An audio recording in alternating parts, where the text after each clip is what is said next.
La primera vez que digamos que nos acostamos, mi mujer y yo, que entonces era mi novia, ella viene con una, espero que no me mate por lo que voy a contar, con una bata de satén entreabierta, súper sugerente, y me ve a mí en la cama escuchando a José María García. Y aún retengo su cara y su expresión de terror. Oye, espero que el día que encuentre pareja hable un tercio de lo bien que habla de ti Cristina. Cristina, para quien no lo sepa, es la productora de este... Es la lujosa productora de este humilde programa. Vale, ya sé. Cristina, que está con Ortega, con Juan Carlos Eso Ortega. es, Sí, Cristina García. Sí, me encantó. Pues habla de ti estupendamente. Pues nada, dile que es mutuo. Dice, pues lo vais a pasar muy bien, ya verás. Bueno. Porque es encantador, porque es un tío, es súper simpático. Y me da un poco de pudor preguntarte, porque te he escuchado hablar de ello en otras entrevistas, pero ella me ha insistido mucho. Por favor, habla con él del tema de los despistes, porque yo soy muy despistado. Vale. Y entonces me ha dicho, pregúntale por los despistes, sobre todo que te cuente el del karaoke y el del hijo. Vale, perfecto. Y luego yo te voy a contar uno de un protagonista de Lo que tú digas, muy bueno, que seguro que conoces, que es Anxo Carracedo. Yo no estoy muy al tanto de estas cosas nuevas, Anxo Carracedo. Anxo Carracedo no, es un médico legal de Galicia. Sí. Bueno, luego te cuento su despiste. Ni puta idea. Luego te cuento. Pero lo que me decía Cristina, eso, que eres muy despistado. Sí, pero herencia paterna. Tu padre era muy despistado también. Sigue siendo muy despistado. Tiene ya años, pero está muy bien, pero sigue siendo muy despistado. Pero sobre todo cuando éramos chavales era muy recurrente los despistes de mi padre. Cuéntame uno de tu padre, que digas tú, si tienes el recuerdo de alguno que digas, mira, para que te hagas una idea de lo despistado que era mi padre. El más comentado no fue un episodio exactamente, digamos, concreto, sino fue un episodio de años, ¿no? Nosotros nacimos en un barrio a las afueras de Pontevedra, en el barrio del Gorgullón, y el tendero del pueblo del lugar era Manolo. Y entonces nos mudamos cuando yo tendría 4 años, en el 70, al centro de la ciudad, a un piso de una comunidad de militares. Mi padre es militar. Y había también un tendero, como había entonces, que ahora ya no los hay, cerca de nuestra casa, y se llamaba Antonio, pero mi padre le llamaba Manolo, pero Manolo el primer año, el segundo, el 10º año, a los 20 años le seguía llamando Manolo. Entonces él decía, bueno, Manolo, mira, no te olvides de lo que te pedí, de la cacheira para... Sí, Antonio, señor Fortes, Antonio, sí, eso sí, Antonio. Mira, Manolo, no te olvides, así, ¿no? Y entonces ya el tío, no puedo más, y fue el primero en el barrio que compró bolsas serigrafiadas y ponía bien claro Antonio Ramírez, que queríamos que era por mi padre, pero mi padre siguió llamándole Manolo, hasta que un día le llamó Antonio y Antonio ya pensaba que se llamaba Manolo, con lo cual no le contestó, ¿no? Digamos que ese es un ejemplo de un despiste que sigue a lo largo de los años y los años. Es un running gag, es como muy de sitcom. Eso es de estar así y tal, y sus cosas también, despistados. Tiene una que ya no es despiste, es entre despiste y meter la pata. Viene un amigo, un juez muy famoso, que es de Pontevedra, y tenían mucha relación. Y en el cumpleaños de mi padre le trae un regalo. Y entonces empiezan a hablar, lo deja allí sin abrir, y empiezan a hablar, y dice, y ahora la gente que anda con el Moet Chandon, cuando la viuda de Clicó es mucho mejor champán, pero ¿dónde va a parar? Mira que hay que ser hortera para arreglar un Moet Chandon.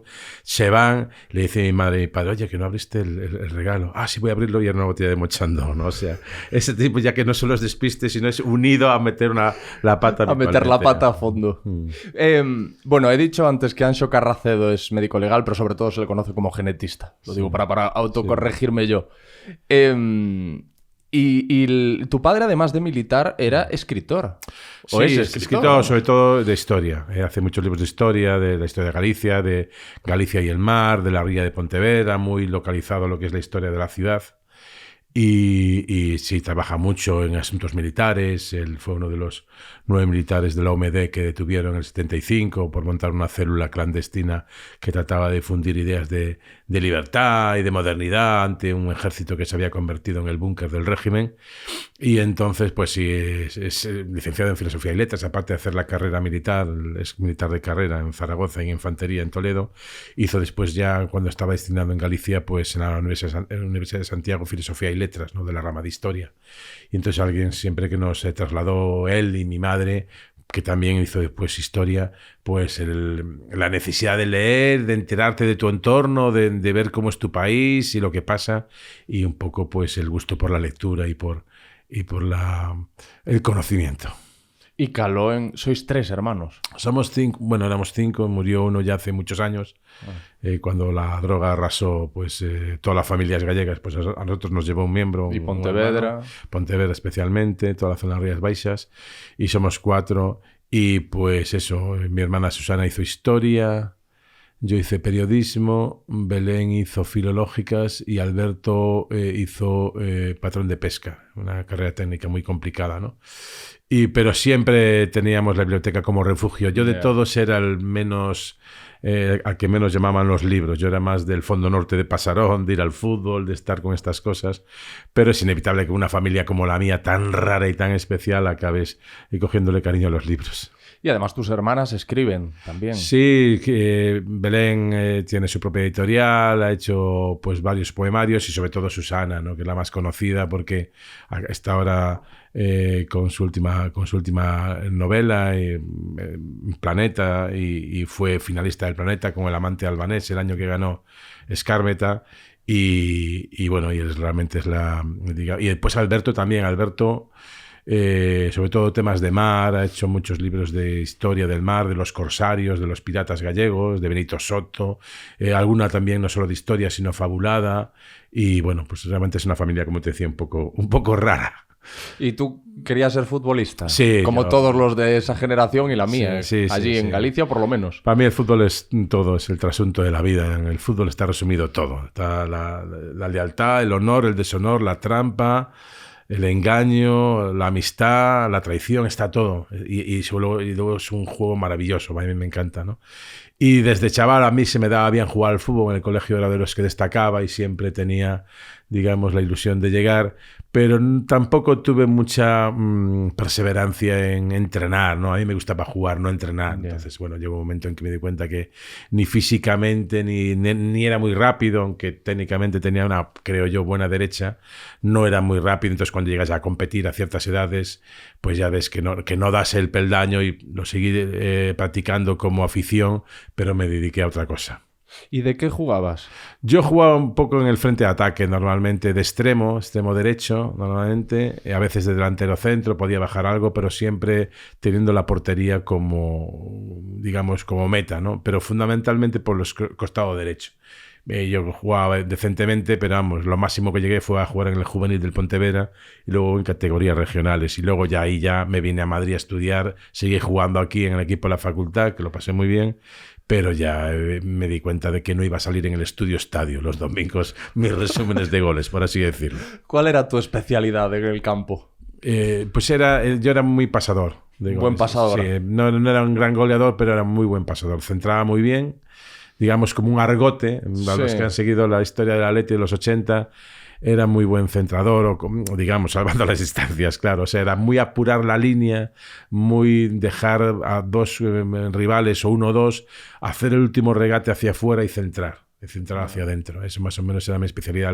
Las colocaba muy bien en la cabeza, sobre todo, y por raso también. Era mi regate corto, no tenía velocidad ni fondo físico, entonces tenía que resolver en una jugada o 2, en pocos metros, luego levantar la vista, ver cuál era la jugada, y ahí sí que tenía capacidad de visión periférica para saber dónde había que ponerla. ¿Con quién te comparas? ¿Quién dirías tú, este jugador conocido? Bueno, pues un estilo así, salvando las distancias. Beckham, a lo mejor. No. Gran pasador. Ni era nada glamuroso. Todo el mundo llevaba pues ya de aquella cuidaba mucho la estética y llevaba sus botas de fútbol en unos estuches maravillosos de Adidas, con cremallera, y yo le llevaba en una bolsa del supermercado o en las bolsas de Antonio Ramírez Alimentación que te decía antes. Y jugador, pues no te sé, pues no sé tampoco, porque nunca me comparé con nadie. Quizá eso, el jugador de banda que apuraba y centraba, pues eso, un argote a lo mejor. Ahora has dicho lo de yo iba con las botas en mi bolsa. Yo me acuerdo que tenía las Nike último modelo y yo decía, bueno, con esto se tiene que jugar increíble, porque tú veías en el anuncio Eric Cantona, Ronaldo, todos estos en aquel anuncio mítico en el Coliseo Romano, ¿te acuerdas? Que al final Eric Cantona se subía al cuello, todos los mejores jugadores del mundo, la gente a la que yo admiraba, llevan esas botas, si yo las llevo, muy mal se tiene que dar para que esto no salga así. Pero bueno, primero, eres de una generación bastante posterior. Yo soy de cuando empiezo el fútbol, aun cuando soy un fanático del fútbol, el primer partido que veo fue en el año 70, tenía 4 años, me acuerdo, un Burgos Las Palmas, debe ser de Copa o algo así. Y no entré cuando mi pasión era el fútbol. Por ejemplo, era Paco Doblas, el delantero del Celta, estabas hablando del 72, 73. El Pontevedra había dejado la élite hacía poco tiempo, entonces aún tenía esos mitos y pues seguí apasionándome por el fútbol, pero no teníamos ese merchandising que hay ahora. Y mis primeras botas, me acuerdo, las cumplí con 16 años cuando paso al Pontevedra juvenil y eran unas Marco, que era lo último, las Marco, ¿no? Me acuerdo que me habían costado 2.000 pesetas. Si eran de tacos de aluminio, ahí me equivoqué yo, porque los campos solían estar embarrados, pero no tanto ese año. Y al tener tacos de aluminio, se te hace más lenta la carrera, por ejemplo, y sufres más la planta de los pies, ¿no? Pero no tenía así, digamos, una ilusión de... Tampoco había tantas marcas comerciales. Nike no se conocía. Había Adidas, sobre todo, y luego, pues, sucesivas marcas barateiras, por así decirlo. Las Yelos, me acuerdo yo.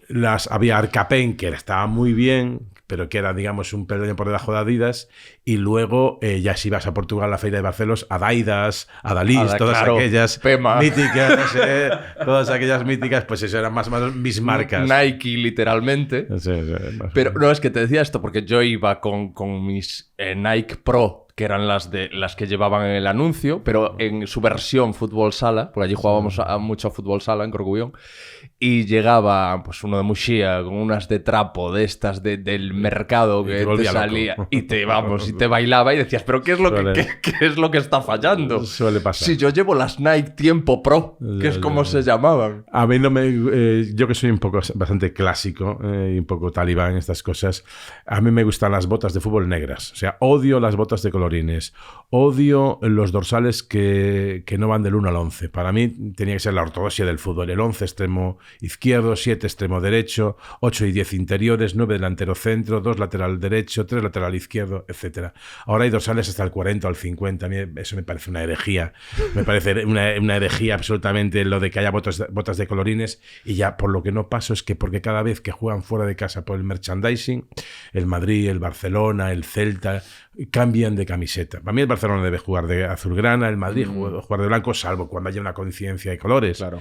Pero eso de estar... El Barcelona lleva no sé cuántos siglos sin jugar de azulgrana fuera de casa, salvo cuando viene al Bernabéu. Entonces, a mí esas cosas sí que esas cosas del fútbol moderno y todo lo que está hablando ahora de la Superliga, de los hipercontratos, de los fondos catarís, a mí me sigue apasionando el fútbol, pero me revienta todo lo que está convirtiéndose. Y la ausencia de bigotes.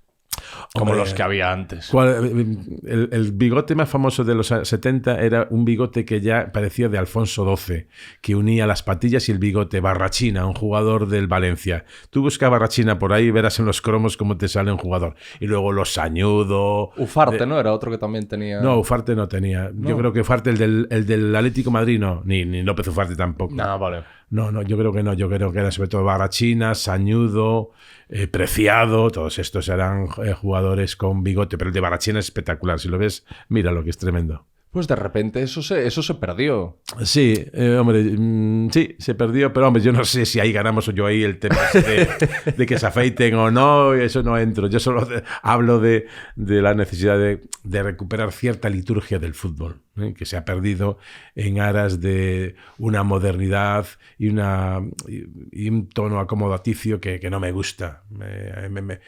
Y es que soy muy clásico para todo en la vida, absolutamente todo. y me gusta el clasicismo, me gustaba pues el olor a puro y coñac entrando en Pasarón, cómo te colocaban las banderas de los equipos en función de la clasificación que tenía, lo veías a lo lejos llegar, ese tipo de historias, pero hay algunas cosas, o sea, ha mejorado mucho el fútbol evidentemente, en todo el material, en el entrenamiento, son mejores jugadores físicamente, el césped, bueno, los céspedes embarrados de antes ni te quiero contar, pero hay algo que se ha convertido en demasiado espectáculo, y a mí me gusta el espectáculo, pero creo que tiene que primar. El fútbol son 11 contra 11, aunque sea, digamos, una frase muy hecha, y ahí se igualan todos, y el balón los iguala a todos, pero cuando empezamos a remover y fondos catarís y fichajes de 300 millones de euros, a mí eso no me gusta.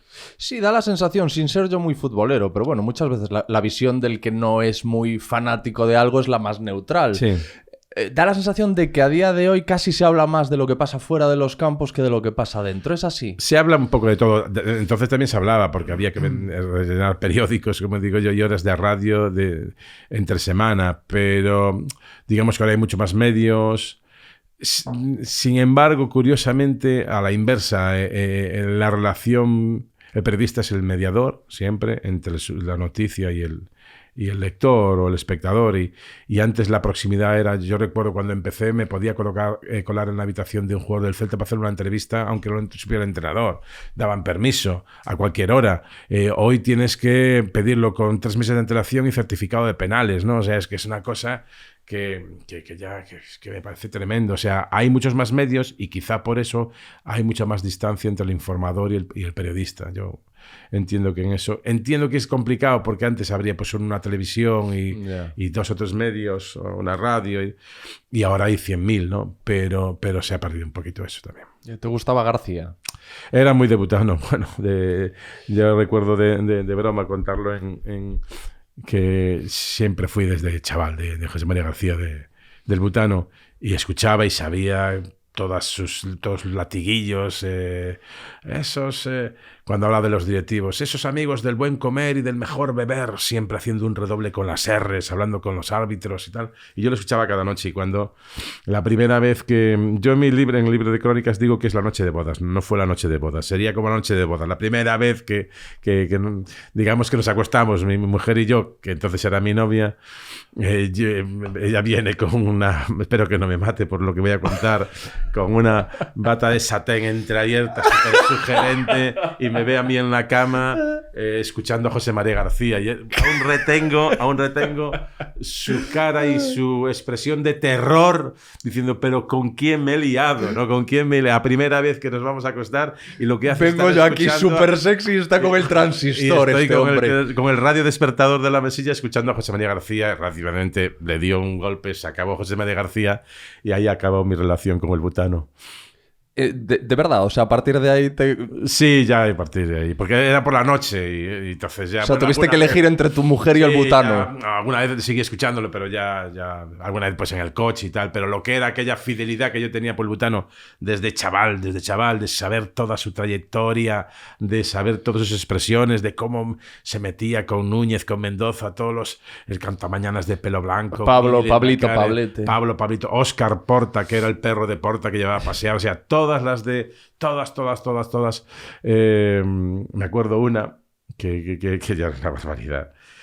Se pasa todo el programa, él acababa... me parece que era Carlos Pumares, que tenía Polvo de Estrellas, un programa de radio que empezaba a la 1:30 de la mañana, cuando acababa José María García, ¿no? Y entonces se pasa todo el programa. Recuerden que al final del programa les cuente lo de la Romana. Y el tío sigue hablando y todos escuchando a ver qué es lo de la Romana. Llegaba a las 12:30. Por cierto, antes de acabar, recuerden que les cuento lo de la Romana. Y seguíamos todos esperando a ver qué es lo de la Romana. Y el tío seguía cebando. 1 de la mañana. Vamos a hablar ahora de un conflicto en la Federación de Vela. Pero recuerden que al final les cuento lo de la Romana. Y ya va a despedir. Y dice, bueno, ya hasta aquí llegó el programa de hoy. Y decimos, dice él, pero antes les voy a contar lo de la Romana. Y era en la radio testosterónica de entonces. Sí. José María García tenía en nómina a todos los taxistas, camareros, pinchas de Madrid, y cuenta que un árbitro internacional que viene a pitar un partido de Copa de Europa al Real Madrid, al Bernabéu, llega al asador Donostiarra y pide el teléfono de aquella, pues o estaban empezando los móviles o no había, pero pide un inalámbrico.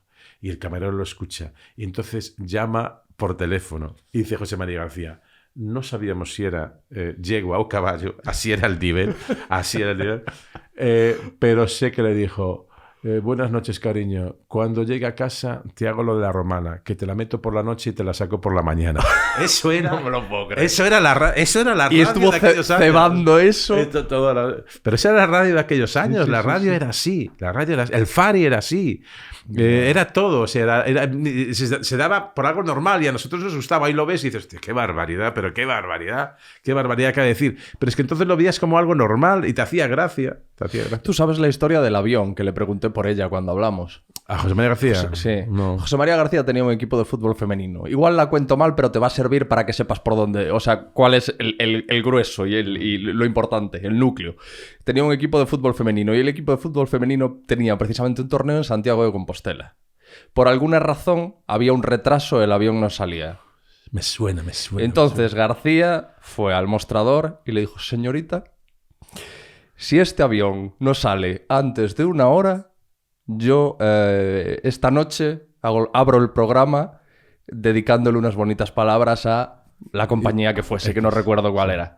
Creo que en 1/4 de hora tenía un avión a Santiago. Ese era el poder que tenían entonces. José María García era el único que, por ejemplo, ganaba Indurain. Indurain te habla primero de los españoles y se ponía Juan Carlos a hablar con Indurain, con Ángel Nieto, con los que sea. Tenía un poder porque José María García, yo creo que su éxito es que estamos saliendo de la dictadura, empieza a abrirse un poco mínimamente las costuras de la prensa y aunque para la información política seguía siendo todo muy encorsetado, permitieron cierta libertad, o por lo menos lo interpreto yo en la información deportiva. Él lo encuentra y empieza a utilizar todo ese tipo de calificativos, de insultos. Hombre, cuando es el 23F es conocido que él suspende su programa de radio y se va al Palace y llega prácticamente a las escalinatas que estaban acordonadas del Palacio del Congreso.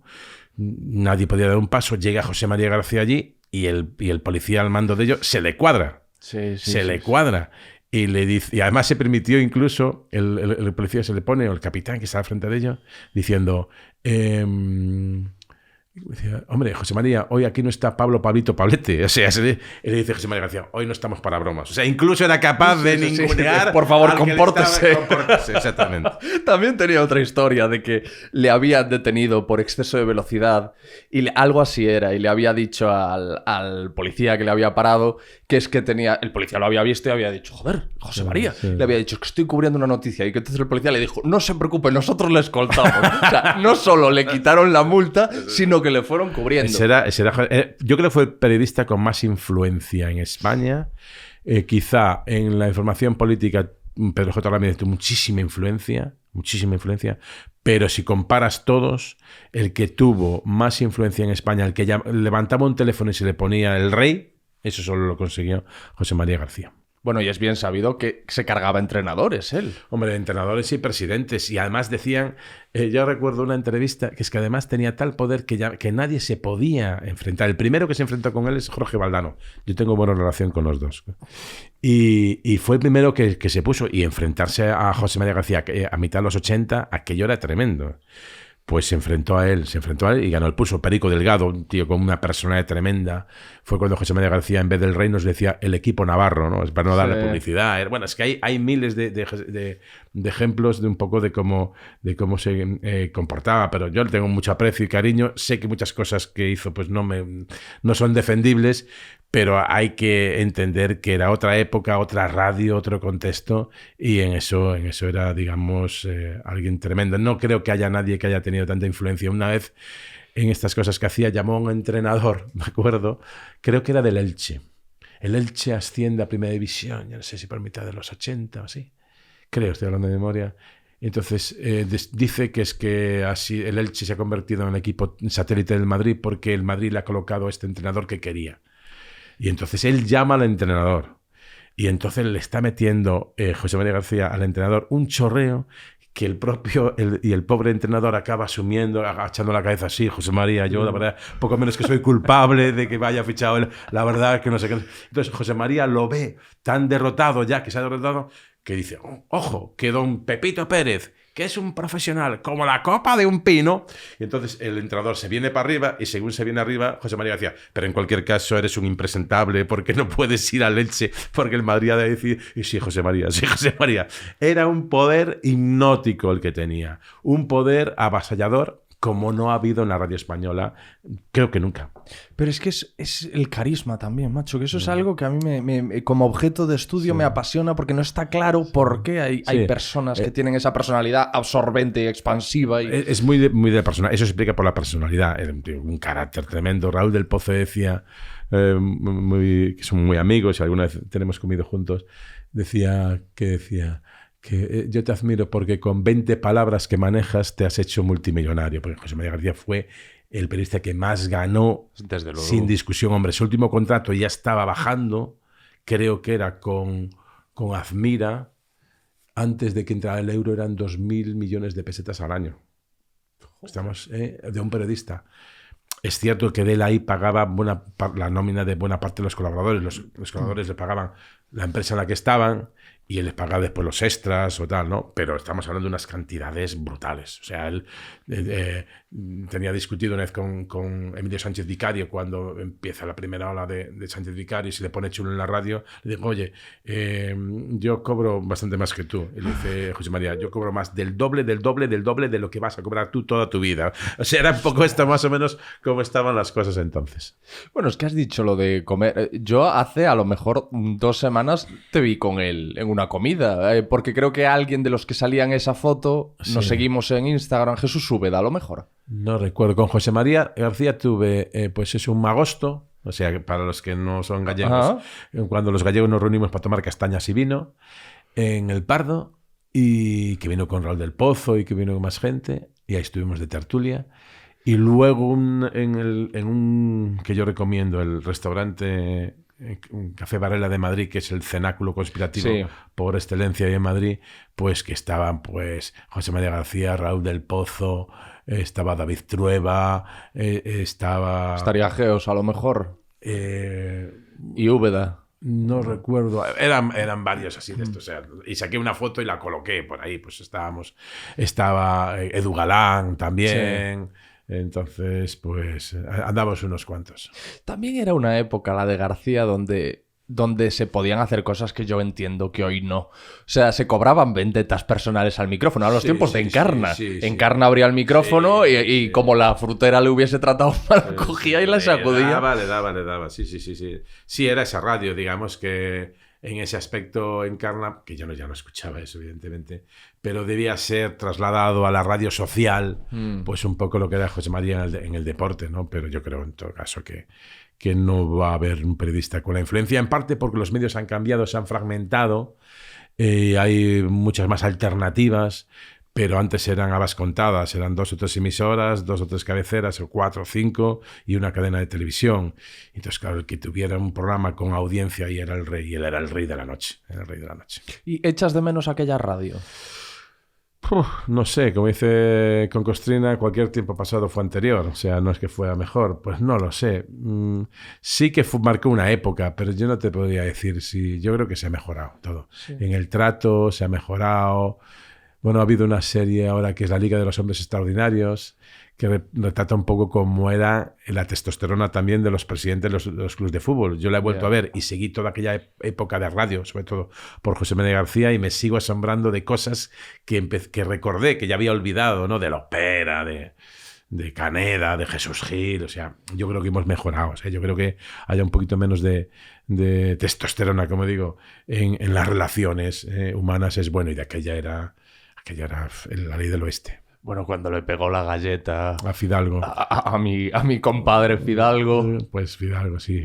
Es que Caneda se había metido con Jesús Gil un poco, y Jesús Gil, pues, que era lo que es. O sea, y rodeado además de guardaespaldas, arremete contra él y contra Fidalgo y tal, y le da aquel puñetazo seco. Le da el ejemplo. Un buen guantazo. Un puñetazo con el puño cerrado en la Liga de Fútbol Profesional. O sea, es que aquello era así. O cuando va del Nido, presidente del Sevilla, al campo del Betis. El Betis dice que no lo quiere recibir, pero está obligado a recibirlo porque no pueden impedirle la entrada. Entonces le coloca el busto de Lopera al lado del nido para no estar él. Bueno, es una serie de cosas. O sea, Gaspar en el Bernabéu pagándole al que lleva la megafonía para que ponga el himno del Barça si el Barça gana en la final de Copa, y deja allí la bufanda y dice aquello de la única señora que conoce en el palco es la señora de los lavabos. Bueno, entonces el Madrid saca una nota declarando persona non grata al presidente del Barcelona. Bueno, o Núñez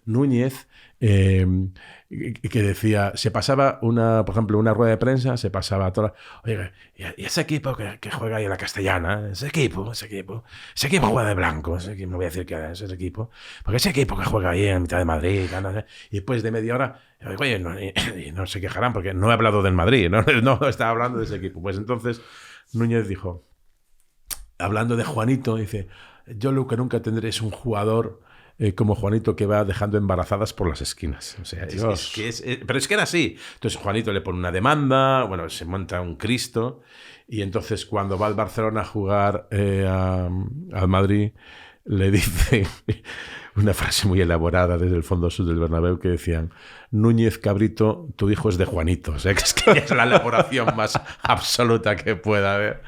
Pues... Bueno, lo estás diciendo. Yo tuve en el podcast, lo grabamos en el Hotel Riazor, a don Augusto César Lendoiro, por cierto, natural de Corcubión. Y al fer de complemento de mi padre. Tengo fotos desfilando de Lendoiro con mi padre. Y de hecho, cuando jugó el Pontevedra esta temporada allí en Riazor, que nos empataron en el último minuto, que íbamos ganando, pues quedé con él y hablamos. Y ahora cuando venga el Deportivo Pontevedra quedamos de ir a comer. Porque yo tengo fotos de mi padre en Figueiredo. Él iba Lendoiro a hacer pues de alférez de complemento, lo que se llamaba entonces. Alférez de complemento. Sí, eran las milicias universitarias. Entonces iba de alférez. Entonces se ve la compañía formada... Y está mi padre capitán y detrás pues los alférez, y al mando de una sección estaba Augusto César Lendoiro desfilando por Pontevedra. O sea que... Pues Lendoiro, que recordarás que tenía fama... Me hace gracia, pues estoy hablando de fútbol y no tengo ni pajolera idea, pero anécdotas y cosas de estas, y tenía fama de ser el mejor negociador de la liga. Sí, y a mí me explicó sus métodos. Sí, y era maravilloso. Sí, yo creo que fue un genio, por supuesto, y no solo se explica el Depor por él. Y yo le hablé con él, decir, mira, tenía que volver porque me gusta el Depor. Es cierto que los últimos años pecó de un poco de soberbia, en el sentido de que no se dio cuenta que los tiempos estaban cambiando y trató de seguir la misma apuesta y provocó una deuda brutal en el Depor. Eso es incuestionable. Pero yo soy del Pontevedra, yo pago todo lo que haya que pagar por vivir una décima parte de lo que vivió el Deportivo, y luego que esté pagando la deuda 10 años, me da igual. Pero aquello que vivió el Depor desde principios de los 90, el Depor trayéndose a Bebeto. Claro, por eso te digo, muy buen negociador. Quizá no tan buen gestor, pero muy buen negociador. Muy buen negociador y muy buen gestor. Lo que pasa es que llega un momento en que, claro, el Deportivo es un equipo de una ciudad de 250.000 habitantes que está compitiendo con el Bayern de Múnich, con el Madrid, con el Barcelona. Aquella frase de él cuando llega a coger un club que está con un pie en segunda B diciendo, ojo, Barça, Madrid, estamos aquí. Pues al final lo cumple y asciende después de 18 años a Primera División y compite por la Liga y no la gana por un penalti y luego la vuelve a ganar y gana la Copa. Lo que pasa es que pasaron 15 años... o 12, 13, 14 años al máximo nivel, pero llega un momento en que ya el equipo no puede, o el club no puede, o la situación económica ha cambiado, y él trata de seguir con eso, y entonces es cuando se endeuda. Pero aún así, cogiendo la parte de la deuda y toda su trayectoria, que me den a mí el Lendoiro para toda la vida, vamos. Pero tú sabes, ¿no?, cómo era su estrategia a la hora de negociar fichajes. Normalmente era en el Playa Club. Efectivamente. Normalmente en el Playa Club. Y eso a los periodistas de allí, que a mí no me tocó porque yo estaba en Pontevedra, en Santiago, les hacía estar hasta el último día de enero, cuando cerraba, por ejemplo, la ventana de fichajes invernales, pues tomando copas y gin tonics en el Playa Club frente a la Playa de Raceo, hasta que salía el Lendoiro con la servilleta. Bueno, tenemos a Arturo Flores, eso por ejemplo. El Playa Club, bueno, para los que no lo conozcan, pues no son de Coruña o Galicia, pues yo creo que en Galicia todo el mundo conoce el Playa Club, es un local en el que se cena y luego se toma copas en Coruña. Entonces este hombre los llevaba de cena, los metía de lleno en la fiesta, corría el alcohol, corría el marisco y ya por agotamiento acababan firmando el fichaje y le acababa levantando jugadores al Madrid. Yo estaba en Coruña, fui a cubrirlo para televisión, a hacer un programa especial y un estudio estadio. cuando el Depor ganó la Liga, la famosa Liga del año 2000, 2001, por ahí fue, contra el partido contra el Español, los goles de Mackay, me parece, y de Donato. Y acá, yo tenía que coger un avión para Madrid a las 7 de la mañana porque tenía que estar aquí obligatoriamente. Y la última vez que vi el reloj eran las 4 de la mañana y seguíamos tomando copas, celebrando en el Playa Club, tocando ahí el piano como podíamos y pidiendo copas. Y pues no sé cómo llegué a Madrid, pero bueno, salimos del paso. Eso era el Playa Club, vamos. Y eran los años de entonces. ¿Y aquel periodismo lo echas de menos? Porque ahora es de otra forma, ¿no? Yo ahora... creo que sí. Va a ser que yo ya tengo 57 años, cumplo ahora con 57 años, ya no estoy para lo que hacía hace 20 o 30 años. De irte, salir con alguien de copas y ducharte a las 8 de la mañana y ir a trabajar. Entonces ya no sé si eso se hace o no. Hombre, que tenga un poco de punto bohemio el periodismo me gusta, me encanta. Controlando un poco y un poco de sentidiño, como digo yo, pero controlando un poquito, sí me gusta que un poco haya de eso. Yo no sé si se ha acabado o no. Yo espero que no, que los periodistas sigan de vez en cuando consiguiendo noticias a las 3 de la mañana en el Tony 2, por ejemplo. Yeah. Ostras, el Tony 2. Me han contado tantas anécdotas del Tony 2. Me han hablado tanto del Tony 2 y todavía no he ido. Pues hay que ir. A mí me lo enseñó Juan Cruz. Lo que sí me han dicho es que si bebes algo en el Tony 2 que te olvides del resto de la semana. Porque por lo visto te dan cicuta. No. ¿No? Eres amigo del dueño. No, mira, yo he ido, no he ido muchas veces, pero el ambiente es buenísimo. Sí, eso sí. Las copas son muy buenas, son de alta calidad. Hay de todo, pero vamos, son un muy buen nivel y muy agradable todo. O sea, es muy agradable. Hay que hacer un poco de cola, que es lo que me molesta un poco para entrar. Tampoco voy tanto, iría un par de veces en los últimos 3 años o 2 años. Y a mí me lo enseñó Juan Cruz una noche que fuimos a cenar y después yo se lo enseñé a Javois. O sea, que es una cadena que vas enseñando al que no sabe. Es una herencia. No conoces el Tony 2, vamos al Tony 2. Allí la gente cantando, tocando el piano y cantando, es muy, muy agradable. ¿Y has vivido alguna allí, alguna...? No, me contaron la que pasó con un conocido experiodista que ahora es eurodiputado de Vox. Al que le zurraron, ¿no? La badana. Bueno, realmente, no voy a contarlo, pero vamos, no fue como él contó, desde luego. Ya. Fue de otra manera absolutamente distinta. ¿Y alguien te lo explicó? Sí, Alguien que había estado allí. Exactamente. Pero no puede revelar. Prefiero no decirlo. Él seguro que lo contaría de mí, pero yo no voy a contarlo de él.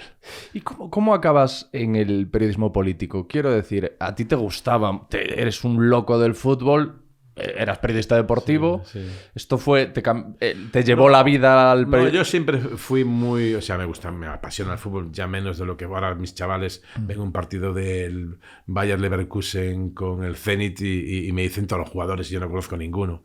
Entonces ya no tengo la pasión que tenía cuando te decía que yo que quería salir en el estadio con la camiseta del Celta o del Pontevedra.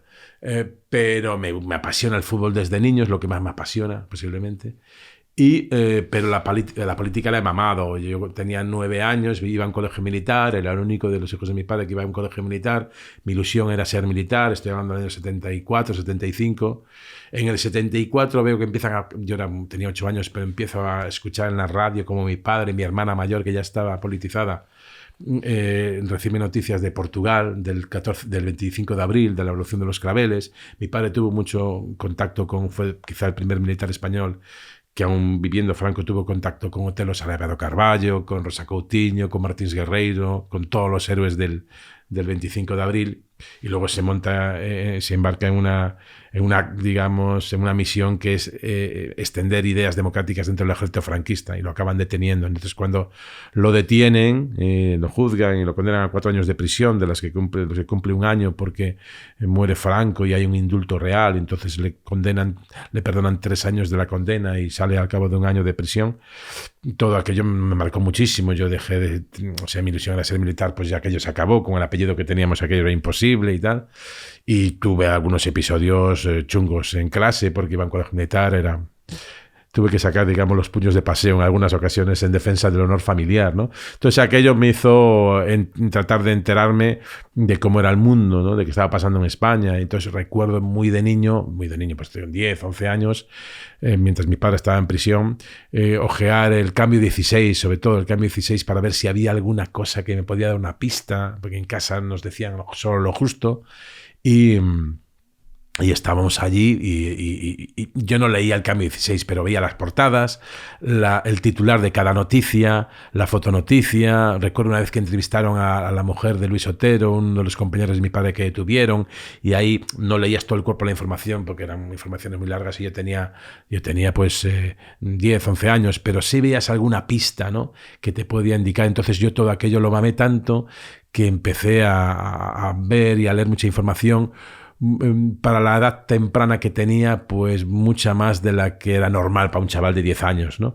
Pero empecé a ver, sobre todo, información militar, que salía mucho de aquella, y entonces ya me enganché mucho a la información política del 23F, me he leído todo, ya me lo leí prácticamente desde el primer libro que sale de Pilar Urbano con la venia John Daguel, 23F, pues me lo leí con 14, 15 años, y pues todos los que salieron. Entonces, cuando llegué aquí a Madrid, cuando eres corresponsal en Pontevedra, tienes que hacer de todo, tienes que hacer fútbol, política, sucesos, si eres de Pontevedra, crónica taurina, etcétera. Pero a mí me gustaba mucho, y entonces en Santiago empecé ya a hacer información política más en serio en televisión, y luego vengo para aquí. Cuando vengo para aquí, y el primer programa que tengo es La Noche en 24 horas, cuando Vicente Vallés se va a Antena 3 y me ofrecen a mí, yo de aquella ya era director de Televisión Española en Galicia.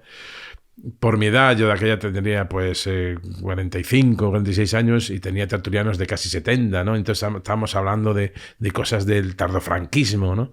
Y yo les decía los nombres, por ejemplo, de todos los capitanes generales de España, cuando había capitanes generales, el 23F. Entonces me decían, pero ¿cómo con tu edad tú puedes saber cosas que nosotros sabíamos cuando éramos jóvenes? Pues porque la vida es así. La vida pues me llevó por ese derrotero y me puso una tesitura de haber madurado mucho antes de lo que tenía que haber madurado y saber un poco cómo eran las cosas en nuestro país. Y en aquel entonces, cuando tú empiezas con La Noche en 24 horas, ¿esto cuándo fue? Pues esto fue, yo era director, me acuerdo perfectamente, mira, esto fue en julio el 25 de julio del 2011 se cumplían 40 años del centro territorial y yo hago un gran centro, firmo un convenio con la Xunta, con Feijóo, que era presidente, para digitalizar el material de cine, que yo hice muchos documentales de cine y me gusta mucho la documentación. Un documental sobre los 40 años desde la creación de Televisión Española en Galicia, contando la historia del tardofranquismo, de la construcción de la autonomía, de la lucha por las libertades. Hicimos un sarao tremendo. Y esa noche, tomando una copa, Fran Llorente me coge y me dice, ya me había ofrecido varias veces irme a Madrid. Y yo decía, yo a Madrid no voy, estoy aquí, tengo la familia, yo esto lo controlo, es un centro territorial pequeñito, yo Madrid no tengo agenda, no conozco a nadie, estaría como un pulpo en un garaje. Entonces estábamos tomando la segunda copa y entonces me dice, ¿me vas a negar 3 veces como a San Pedro? Y yo le dije, no, Fran, pero yo a Madrid no voy. Y me dijo, hombre, es para sustituir a Vicente Vallés en La Noche en 24 horas. Y dije, bueno, si es eso. Caray. Y le dije yo, pero no le digas nada a mi mujer, a María. Le digo, no le digas nada a María, ¿eh? Tranquilo. Entonces ya tomamos la última copa y tal, nos metemos en el coche y yo le digo a mi mujer, bueno, María mía, que tenemos que hablar. Y me dijo ella, si te vas a Madrid. Y dije, ¿y cómo lo sabes? Me lo ha dicho Frank. O sea, eso, digamos, él había atacado por 2 francos, si fallaba uno, fallaba el otro. Y entonces, pues fue así. Y así me vine, fue en el 2011. Me acuerdo que yo llegué bastante despistado. ¿Cómo era esto? Claro, y temeroso, y estaba viendo Pepe Oneto, por ejemplo. Yo lo leía cuando tenía 11 años, veía Pepe Oneto en el Cambio 16, a Jáuregui, a todos estos. Y un día, bueno, pues estamos contando así algo, y yo no sé aún cómo es el tono del programa. Entonces, era la época en donde ya se sabía por la hemorragia de parados de la crisis del 2008, pues estamos en el 2011, que va a caer el PSOE en picado y va a llegar Rajoy. Pero las elecciones aún no han tenido lugar, pero ya todo el mundo lo sabe. Entonces le preguntan ya como presidente inspector. Y le hace una entrevista a Carlos Francino y era cuando Rajoy siempre respondía con un depende. Entonces le preguntaban cuáles van a ser los ejes de su política económica. Bueno, eso depende, no sé. Y en política exterior, bueno, eso hay que verlo bien, depende de cómo evolucionan los acontecimientos, ¿no? Política territorial, la relación con Cataluña, es un tema muy complicado para España, pero depende eso como haya y tal. Entonces era todo depende. De ahí nos viene la fama, los gallegos. Bueno, o por lo menos a Rajoy.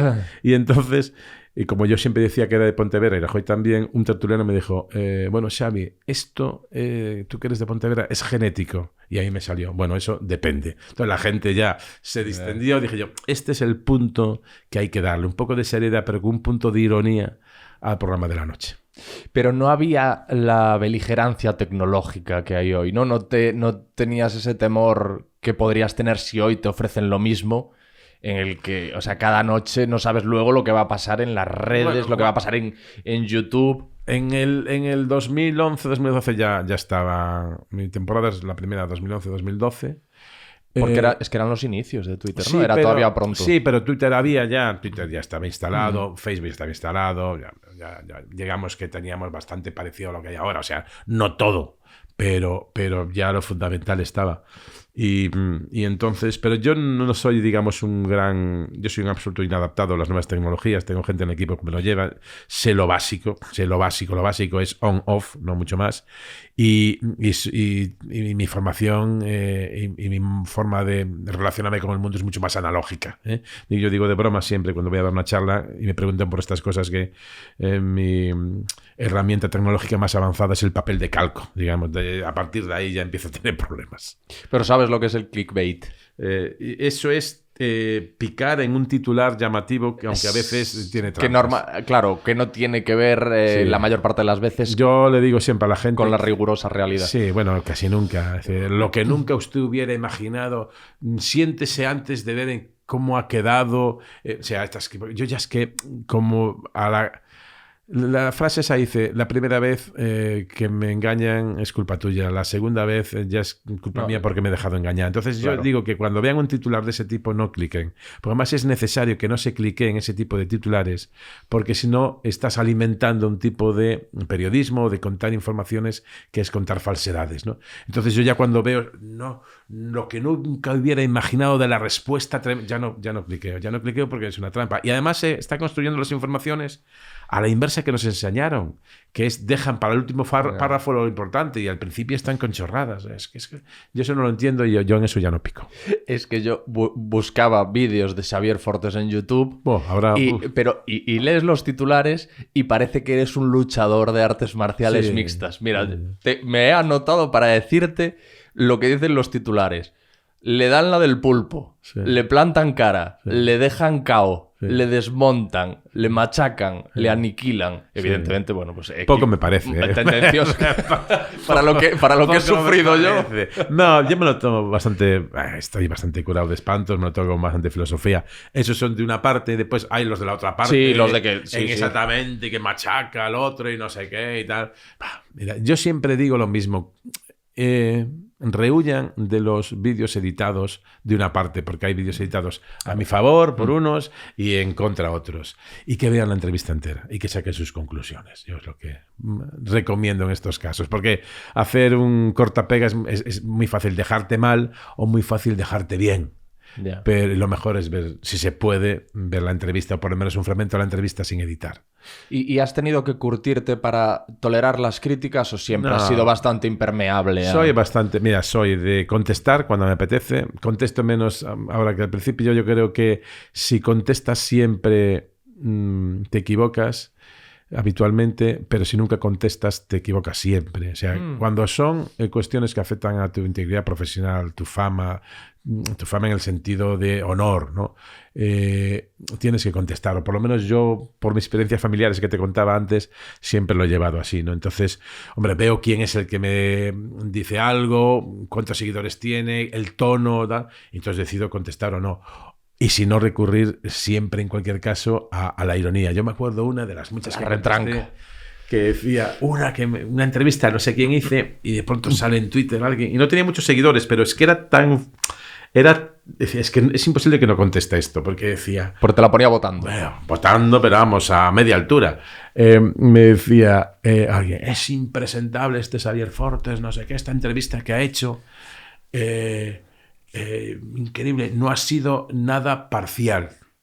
Y yo digo, estoy absolutamente de acuerdo con usted, no puedo estar más de acuerdo. No ha sido una entrevista nada parcial, de hecho ha sido totalmente imparcial, ¿no? Bueno, el chorreo que le cayó al que había puesto el tuit fue tal brutal que tuvo que acabar quitando el tuit, otro borrando. Entonces, cuando son cosas así, hay que contestar. Pero vamos, yo contesto muy de Pascuas a Ramos, Y eso, pero de vez en cuando contesto. Eso es lo que ahora llaman zasca.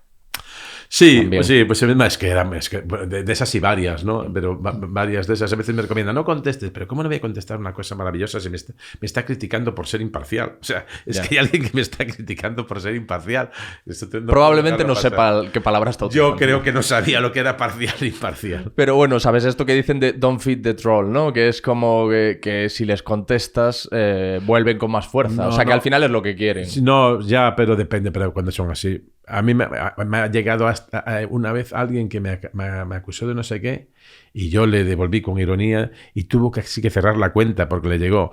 Es decir, el miedo a alimentar una cuenta no debes hacerlo cuando ves que alguien te ataca con 10, 15, 20, 100 seguidores, pues no. Pero, por ejemplo, en Twitter, pero si tienes ya una cuenta un poco tal, o te la deja votando, tienes que contestar. Y luego elegir una de vez en cuando, ¿no? Y entonces, pues, en ese sentido, yo creo que sí, porque es que si no parece que le das siempre toda la cancha y todo el terreno al otro, ¿no? Y a mí me enseñaron siempre a defender el nombre de mi familia, lo tengo desde pequeñito muy grabado, y cuando son cosas que considero que tengo que contestar, contesto. Una vez, por ejemplo, me sale Juan Manuel Soto, ¿no? Este cantante que es así... Sí. Es José Manuel Soto. ¿No? Sin conocerme de nada, me saca un tuit, pues, o sea, el que ya sabe la gente en qué órbita está situado, muy próximo a Vox y tal, llamándome todas las barbaridades y diciendo... pesebrero, no sé qué, lo que hay que hacer para parecer un periodista. Y yo le dije, lo que hay que hacer, lo que tienes que hacer para parecer un artista, ¿no? Entonces se echaron todos encima y tal, y al final casi acabamos abrazándonos. Oh, me lo dije sin querer, bueno, yo también, perdona, tal, no sé qué. Ese tipo de cosas que pasan. Había alguno que acaba diciendo que se besen, o sea que más o menos así acabó la relación epístola. Pero es evidente por lo que me vas contando, yo no tengo ni idea de nada. Es evidente por lo que me cuentas que, por ejemplo, tu relación con Vox no es buena.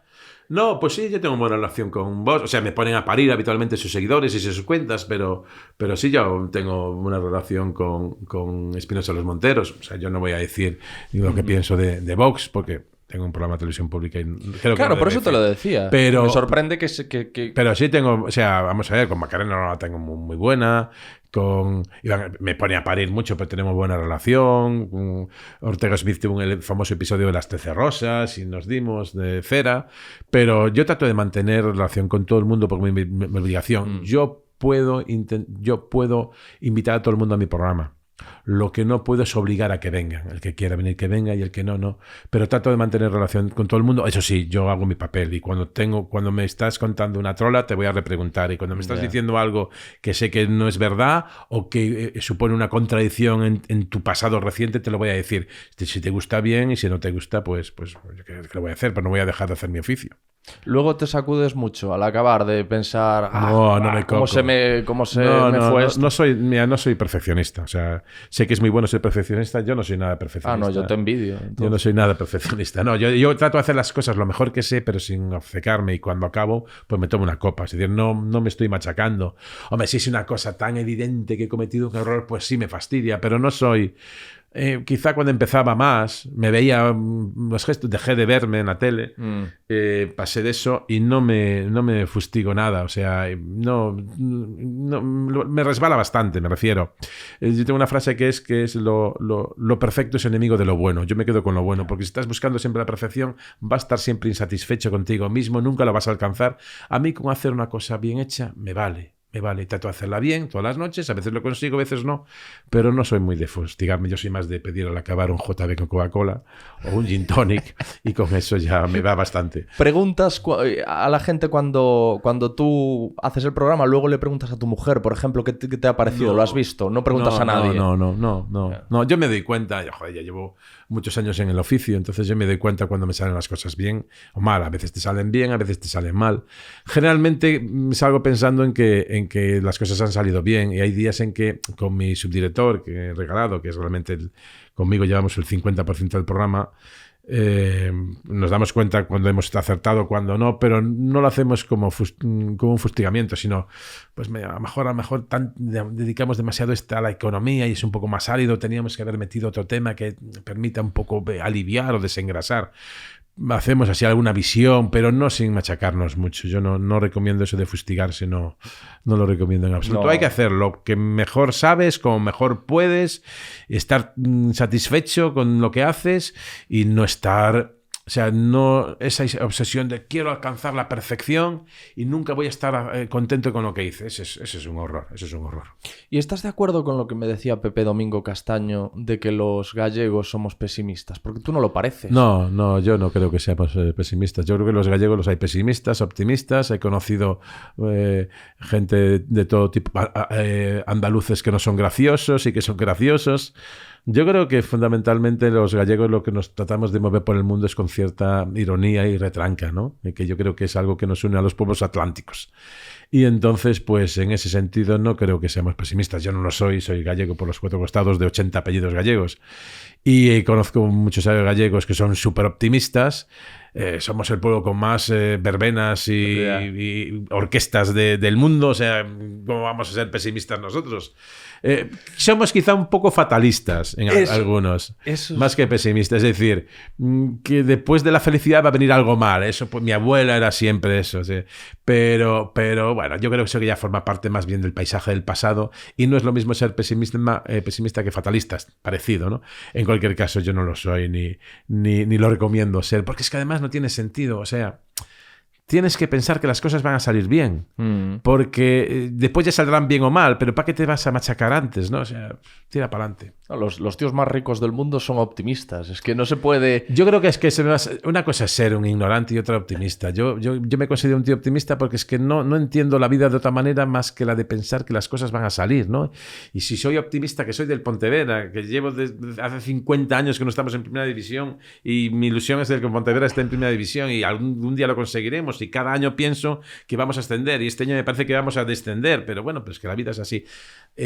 El pesimismo es una mala forma de moverse por el mundo porque invita a, digamos, a la pasividad. ¿Para qué voy a hacer nada si nada va a salir? Es ciertamente reaccionario. O sea, el progreso se ha conseguido con gente optimista que pensaba que iba a volar. El primer aviador pensaba que iba a volar y el pesimista esto nunca se va a despegar, ¿no? Y lógicamente si eres optimista y eres aviador y vas en el primer aeroplano, pues alguno cae al suelo y mueres, está claro, ¿no? Pero la humanidad avanzó a base de gente optimista que pensaba que las cosas podían salir adelante.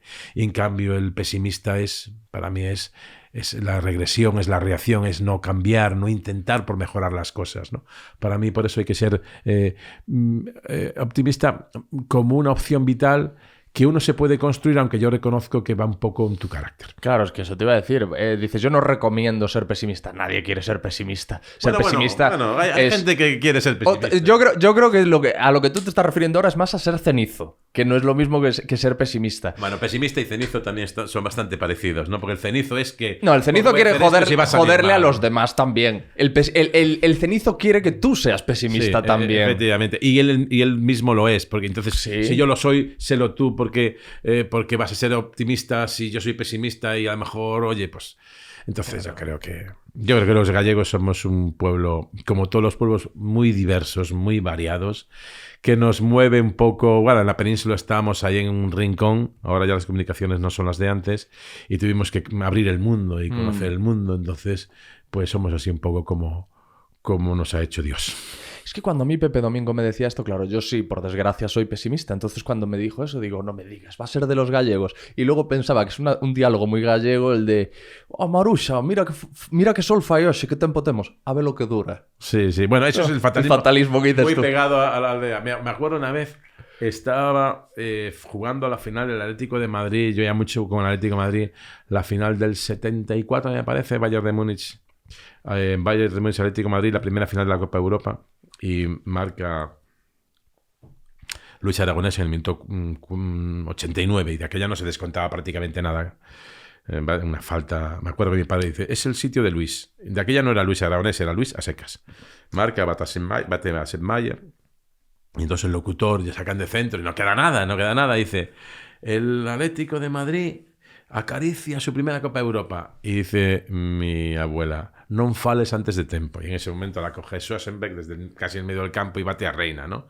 Y en ese momento me di cuenta lo que es, que me vino muy bien en la carrera, porque hice mucha radio también, sobre todo transmisión deportiva, lo que es la maldición del locutor. Es decir, dar por hecho algo que aún no se ha conseguido y al final pues acaba tirándose abajo, ¿no? Aquel non fales antes de tempo. Eso es el fatalismo, ¿no? Sí. No es exactamente el pesimismo, pero sí hay algo de eso de historia del pueblo gallego que las hemos pasado tan putas, joder, en toda nuestra historia. Pueblo pobre toda su vida y entonces pues hay algo de ese fatalismo, pero yo creo que la generación hoy vas a las ciudades, vas al campo y encuentras gente con ganas de vivir, alegría, optimismo, raudales, y yo es lo que me quedo porque es que además me sale de dentro, pues que además racionalmente no entiendo otra forma en el mundo, de moverse por el mundo, que no ser optimista, es decir, que no pensar que lo que quieres, que será bueno para ti y para los demás, salga adelante. ¿Y tú crees que eso se puede trabajar? Yo Sí, puedo sí, ser optimista. Sí, yo creo que sí, yo creo que sí. Yo creo que a mí me sale muy fácil, pero yo creo que sí. A mí, me es imposible pensar de otra manera, pero entiendo que es que si lo piensas racionalmente, si tú consigues algo es un poco por la pasión, y la pasión está ligada al optimismo. El pesimista es pasivo, no voy a hacer nada porque no voy a conseguir nada. Entonces, si tú piensas racionalmente, hay más opciones de conseguir lo que quieres siendo optimista que siendo pesimista. Y al final, si pasa una cosa a otra, ¿qué más da? ¿Qué más da? Yo soy pesimista activo. Es decir, eso es una modalidad. Quiero decir, quiero decir que yo no dejo de hacer las cosas por mi pesimismo, sino que las hago a pesar de. Yo prácticamente siempre. Por eso tú decías, llevo muchos años haciendo esto, entonces yo ya sé cómo lo hago, tal. Y yo decía, joder, yo pensaba, llevo casi 300 episodios de este podcast y todavía me pongo nervioso antes. Todavía digo, esto va a salir mal. Pero es como que hay un momento como cuando vas a hacer puenting, ¿sabes? Que la media hora antes digo, a tomar por saco, ¿sabes? Me lanzo. Sí. Hombre, yo puenting nunca me tiraría. A lo máximo que llego es a esquiar un poquito y malamente. Pero yo, sin embargo, pienso que es que el programa va a salir bien. Claro. Si y cuando tengo es que además no me... Y además, si por ejemplo, en mi programa tengo el colchón de los tertulianos. Si no me sale la conexión, pues ya me iré aquí a Carlos Cue, o a Elsa, o a Pedro J, o a Natalia Preciado, o a Lucía. O sea, ya me dirán ellos y ya se arreglará. El problema ya se arreglará, porque al final siempre acaban arreglándose los problemas. Porque es que si no, ya sales encogido. Vas a jugar. Hoy no voy a jugar en el Bernabéu porque me van a meter 80. ¿Pero cómo 80? Pues vas a ver si ganas. Y por lo menos a lo mejor empatas, ¿no? Entonces yo creo que la actitud en la vida tiene que ser esa.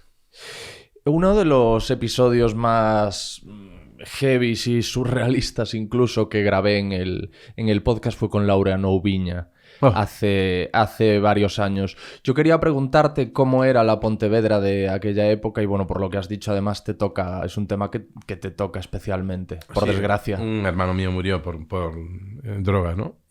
No hay de aquella generación que nació a finales de los 60 o mediados de los 60 y que tendría pues 15, 16 años a mitad de los 70, prácticamente hay muy pocas familias que no hayan perdido un miembro de su familia por la droga, ¿no?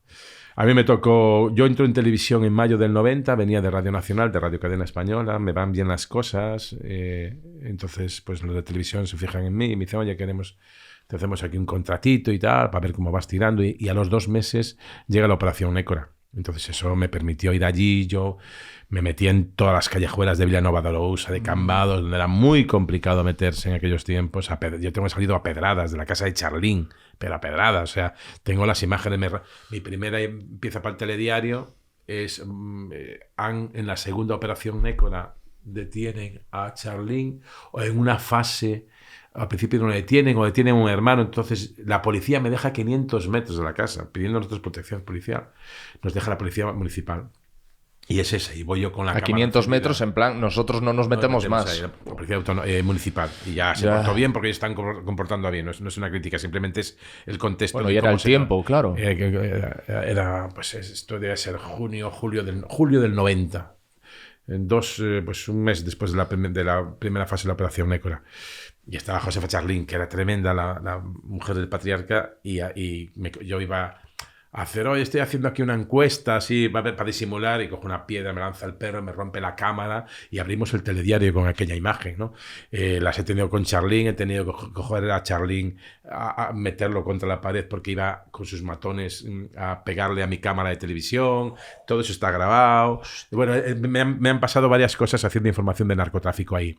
Entonces tengo una visión. Claro, con Laureano Ubiña no, solo fui a su juicio antes de la operación Nécora, que las madres de Érguete, que merecen un monumento, Carmen Avendaño, toda esa gente que se revolvió contra los narcotraficantes, pues ocuparon Pazo Bayón, por ejemplo. Yo estaba allí cuando ocuparon Pazo Bayón, que era el gran símbolo del poder del dinero del narcotráfico. De Laureano, ¿no? La mansión de Laureano Ubiña y toda, ¿no?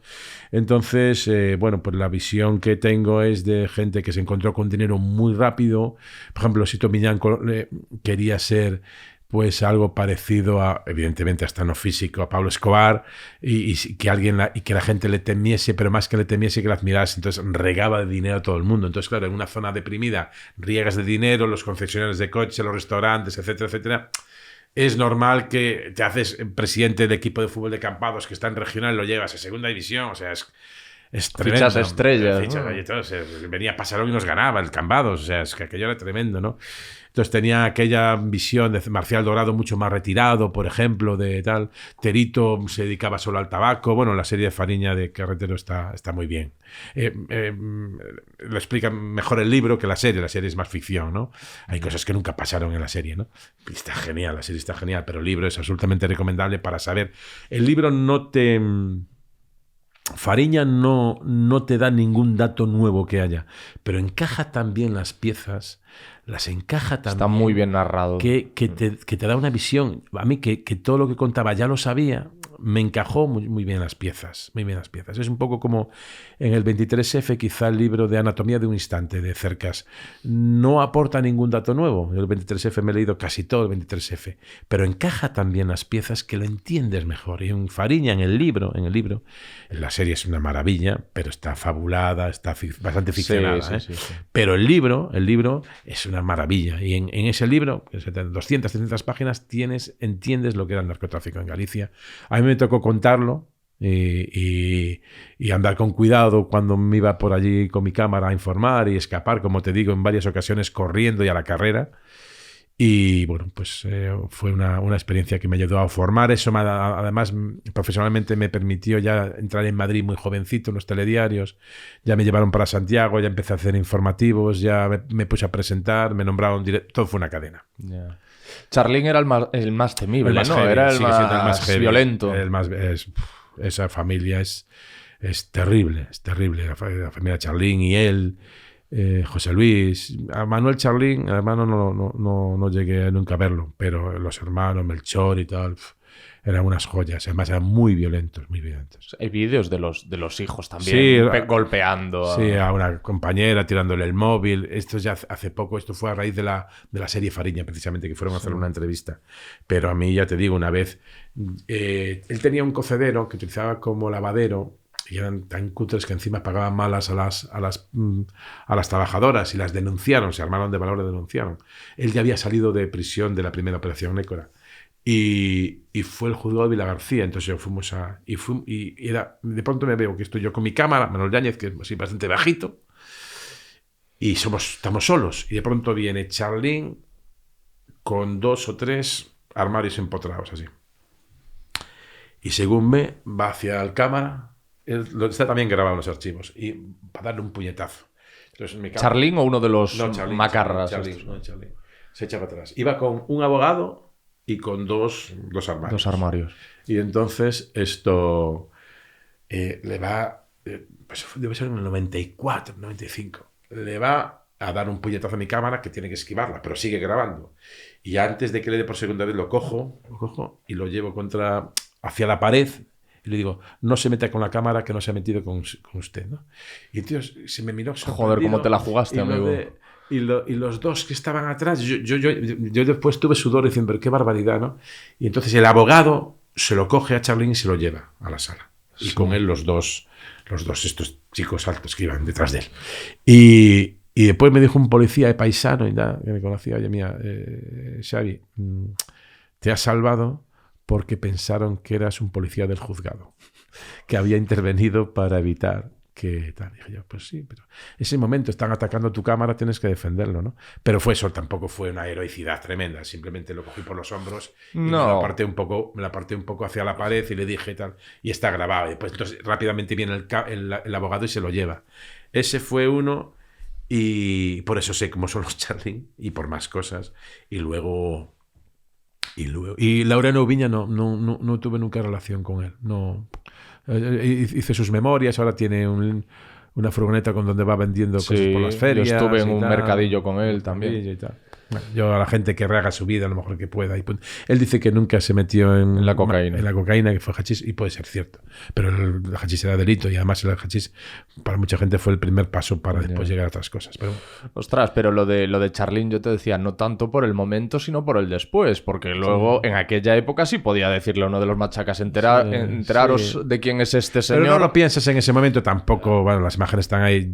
Yo tenía la imagen, cuando vi las imágenes, como yo las recordaba, a veces te falla la memoria y lo imaginaba como algo mucho más heroico, ¿no? Que, mucho más y pues cuando violento. Tiempo después vi las imágenes, no fue tan heroico mi intervención, simplemente fue que él le da como intenta dar un puñetazo a la cámara, el nuestro echa para atrás, entonces yo lo cojo y lo empujo con los hombros y lo separo. Y le digo, la cámara no se ha metido con usted, ¿no? Y en ese momento él me mira como diciendo, ¿y este tío de dónde sale? Entonces llega el abogado y se lo lleva. Y detrás van los dos armarios empotrados que llevaba, que no se metieron en la historia. Y pues me contaron que seguramente pensaron que eras un policía de paisano. ¿Y tú en esos momentos en los que estás cubriendo eso ya tenías un hermano enganchado o ya habías perdido a un hermano? Vamos a ver, no. Mi hermano muere 3 años después, en el 97. Nace mi primer hijo. Mi hermano muere el 24 de diciembre, el día de Nochebuena, que nosotros celebramos mucho la Navidad en mi casa. Y mi primer hijo nace el 14 de enero. Y eso es en el 97, es 3 años antes, pero este episodio, pero ya él está muy enganchado hace mucho tiempo y ya está muy mal. Claro, quiero decir, porque el hecho de tener un hermano enganchado, joder, emocionalmente cubrir ese caso. Pero yo siempre fui muy de... Cualquier cosa que fuera a hacer trataba de, además que es básico para nuestro oficio, quitar todas aquellas cuestiones personales que te puedan influir. Ya de sí nos influyen, porque es inevitable que tu forma de ver y entender el mundo influye a la hora de contar cosas, y así tiene que ser, y de ahí viene la pluralidad. Pero todo lo que puedas evitar que influya excesivamente. Entonces yo cuando iba a informar de narcotráfico no pensaba en mi hermano, sí que lo pasamos mal, mis padres lo pasaron fatal, la familia lo pasó muy mal, porque es muy complicado ver a un hermano tuyo en una situación de esas y cómo se va deteriorando y la relación cómo se deteriora en tu casa porque claro, por detención, o sea, no voy a contar más, ¿no? Pero fueron momentos, o sea, hay situaciones en Pontevedra que fue un arrase, pero con una epidemia. O sea, yo tenía un amigo con 4 o 5 hermanos, y los 5 quedaron enganchados. 2 aún viven y 3 murieron. Tenían un bar muy conocido en Pontevedra. Un militar, compañero de mi padre, que tenía 2 hijos y una hija, y los 2 hijos murieron también con la droga. O sea, fue un arrase total porque no había información de lo que era, y cuando se quisieron dar cuenta, ya no podían dar marcha atrás. ¿Y tú por qué no caíste? Y te hago esta pregunta porque, joder, tú mismo lo estás diciendo. Sí. Es que entonces la foto esta mítica del equipo de fútbol. Sí, la generación perdida. La generación perdida, que todos, ¿no? No sé si queda uno de ellos. Ya no recuerdo, pero eran prácticamente todos. Bueno, y ahí hace nada la usa, porque es que en aquellos años empezaba, pues eso, la liberalización de costumbres, usos, que fue muy buena, ¿no? Pero como llevaba asociada un elemento a la droga, no se sabía dónde podía llevar la droga, más que pasabas una buena noche. Como yo vi lo que vi con mi hermano, pues ya eso tuvo una prevención tremenda. Ahora sí, como le dice... Hay una película que es Tras el corazón verde, y te voy a responder en la gallega, porque Catherine Turner utilizó el gallego para responder, metafóricamente. Se adentran en la selva, está lloviendo, hace un poco de frío, entonces se encuentran un avión que ha caído y se meten en una avioneta a guarecer y a ver si consiguen hacer algo de fuego para... Michael Douglas y Kathleen Turner. Y era un avión de estos que había caído con mogollón de marihuana, Sí. y que iba camino a Estados Unidos. Entonces lo único que tienen para calentarse es quemar los fardos de marihuana que hay allí. Entonces le dice Michael Douglas a Kathleen Turner, voy a quemar esto. No pasa nada. ¿Has fumado alguna vez esto? O sea, diciendo, oye, te va a colocar un poco este humo y tal. Y dice ella, he ido a la universidad, ¿no? Como diciendo, ¿de qué me vas a contar? Yeah. Pues sí, pues evidentemente en la universidad todos, yo por lo menos, me he fumado porros y fumaba parte también del ambiente, pero Sí, yo he pasado por clase también. ¿Entiendes? O sea, que te vas a contar en aquella en Madrid de los 80, que yo vengo a hacer periodismo a Madrid porque en el Madrid de los 80. Pues claro que en la facultad pues fumaban porros, se tomaban cervezas, pero eso era a lo máximo que llegábamos.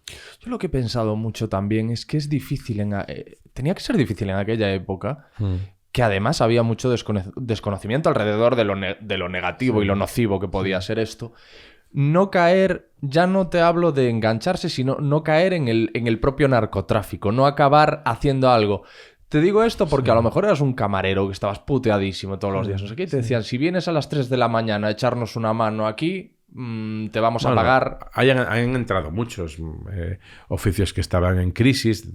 Tenemos en cuenta como la situación económica laboral, finales de los 70, principios de los 80. Mucha precariedad. Muchísima precariedad en todos los sentidos y mucho paro y una situación, una inflación brutal.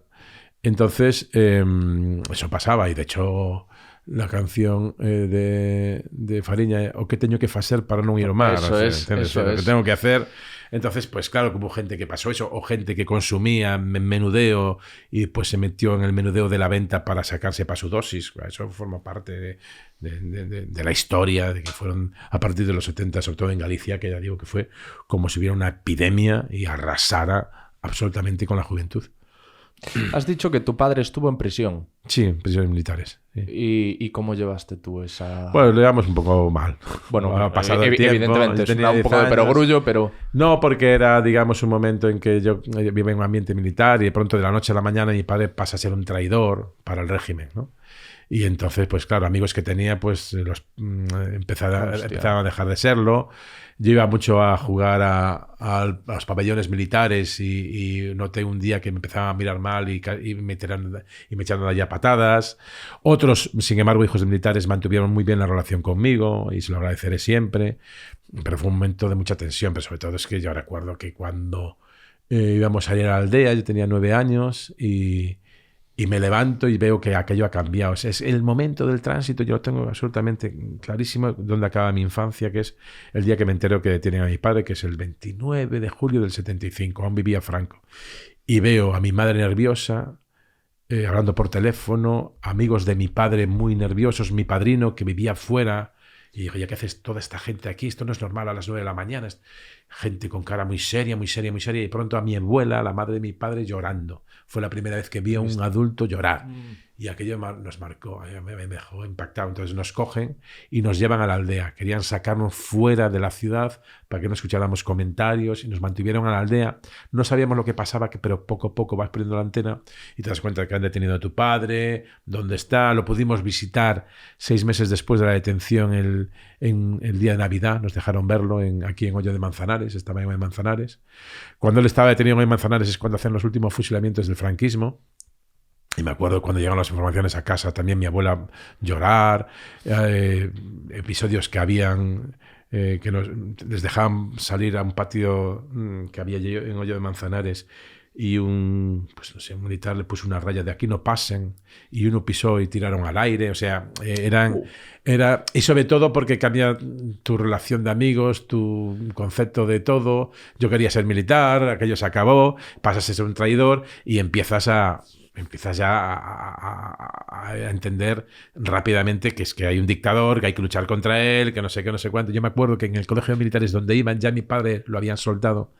Fueron las primeras elecciones democráticas del junio del 77 Y yo iba a un colegio de hijos de marinos y militares donde la mayoría eran muy ultraconservadores, porque el ejército era más franquista en el tardofranquismo que a mitad de los 60, por poner un ejemplo, porque aquello que se decía que era el hecho biológico, es decir, la muerte del dictador, no se hablaba de la muerte, o sea, el hecho biológico hizo al ejército convertirse en el búnker, que luego se definió, ¿no? Entonces, me acuerdo que en esas elecciones me levanté con mi hermano a las 8 de la mañana y fuimos a la sede del PSOE a ver si encontrábamos, que aquí era lo más vanguardista que había a la izquierda, porque el PC no tenía ni sede en Pontevedra ni nada. Y cogimos pegatinas, yo cogí pegatinas. No había chapas aún no existían las chapas, eran casi todo pegatinas y cartelitos. Y los fui repartiendo por clase y la madre superiora, alguien le dijo, Fortes está repartiendo propaganda subversiva.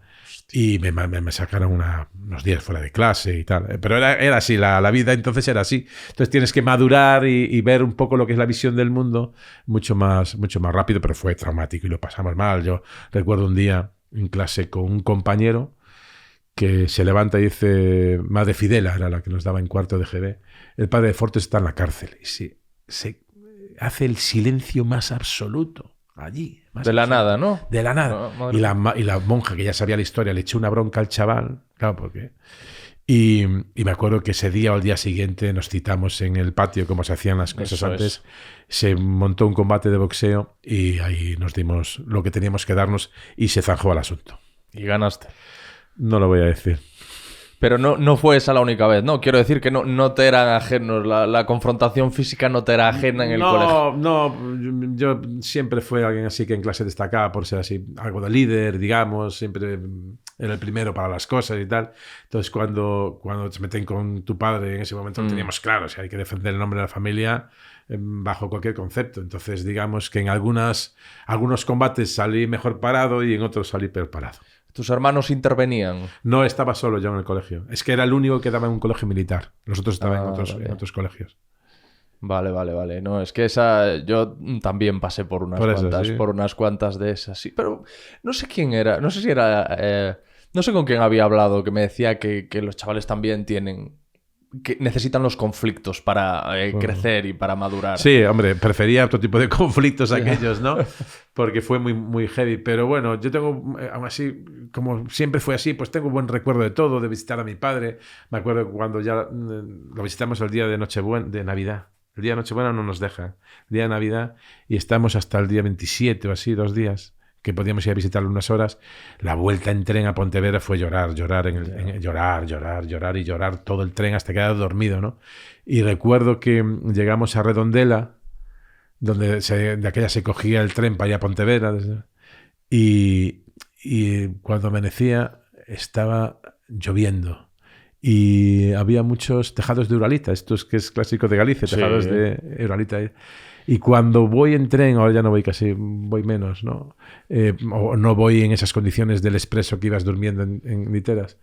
Y veo llover sobre una Uralita, sobre cemento, aún me estremezco, aún me recuerdo de aquel, porque era volverte a separar de tu padre, volver a la rutina de el follón y no sé qué, pero tengo que decir que la mayoría de los hijos militares, algunos no, pero la mayoría de los hijos militares en ese momento, que además yo entiendo, porque sus casas le estaban contando que yo era un traidor, o que yo era el hijo de un traidor al régimen de Franco, pues tuve problemas con algunos, pero otros muchos se mantuvieron la amistad y sigo siendo amigo de ellos y pensamos unos de una manera y otros de otra, ¿no? Pero yo aún así veo todo, trato de verlo siempre con un punto de cariño o verlo a la parte mejor.